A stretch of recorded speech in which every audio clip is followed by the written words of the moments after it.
Hey guys, good morning. Want to give a shout out to about all 20 of my loyal subscribers now. And some of my good buddies, Justin McCullough, Steve Raridan. Good morning guys, and wanted to do a little blog and kind of shoot a response video, a little bit about Talon's video. I definitely think he's doing the right thing. YouTube can really take up a lot of your time. I've just done a few very low quality videos and they take a while. I can imagine how long some of Talon's videos took him to edit and upload and all that. And it's not like he's really getting paid for it. If it was his job to create entertaining videos and he didn't have any other job, that would probably be different. He would probably love to keep doing that, but at this point, with summer coming and trying to run his own business and be with his family, definitely can understand that. So some things I plan on shooting some videos on is more on using my digital manifold of choice, which are the DigiCools, as you see here on my divider rack. Yes, I am an HVAC Talk member, and these gauges are highly regarded on HVAC Talk. They were created by a guy named Doug Lockhart up in Canada. He developed this sort of digital manifold back in the 80s, and that thing looked like an original kind of Nintendo Game Boy. It was pretty neat. But he's a technician. He made these for technicians. I don't believe in babying my tools. I feel like my tools need to work for me and work when I need them to, and not always be sending them in for repairs. So far, these DigiCool AK900s have been flawless for me. One item was the little hanging handle here broke. I call up DigiCool. It's his wife Brenda on the other phone. So right there it tells you it's a cool company that I like anyway. And she gets one sent right out to me. I'll show you guys. These are the temp clamps. It comes with these from TruTech Tools, the kit, for about $300. And they work good enough for me. Another member actually on HVAC Talk turned me on to these Millie ties. This is how I strap them to the lines. It does take a little extra. I would love those Cooper clamps, but it works for me. Got a nice little, this is a waterproof connection. See a little O-ring in there? Keeps it dry. So I like these gauges. They're tough. They can be out in the rain. They can be out in the sun. They can be out in the cold. It doesn't hurt them. You see the little cap here for the sensors. Keeps them dry if you're out without the sensor plugged in.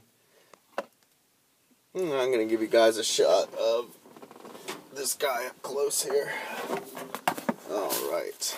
So,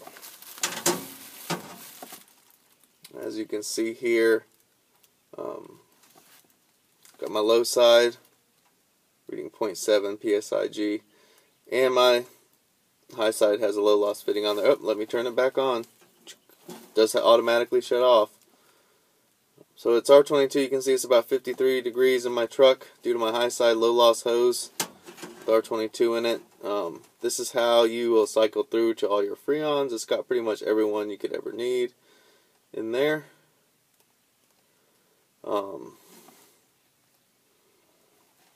Power, obviously. This is how you would zero out your gauges. Units. This is a nice feature for pressure testing. You can hold the reading and then it will tell you if you deviate from target. And all sorts. They got these neat bar graphs up here that you can watch.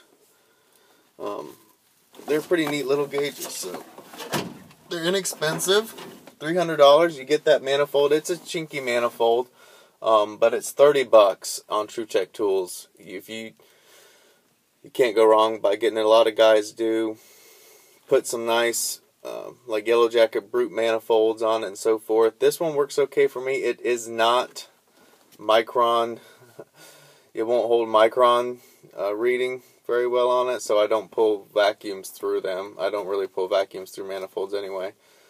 So they're not great for that, but they are great for everything else, and they're very durable. So that's why I like them. I'd like to do some more upcoming videos too on these guys, TXVs. I feel like there's some misconceptions about how they work and what some symptoms of failures look like. They're commonly misdiagnosed.